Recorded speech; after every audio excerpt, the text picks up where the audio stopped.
Так, Просто на второй рубиться поудобнее, буду на первый, и задний ход сложнее включить. Ничего, прорвемся. Давай газку нажми!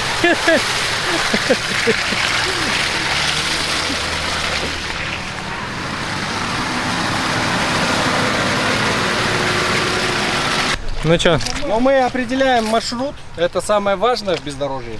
Да, Поэтому решили ехать в лужу, чтобы брызги, мощно, красиво. Так, Радик. Ой, а зачем ты туда выставляешься? Надо было так и идти.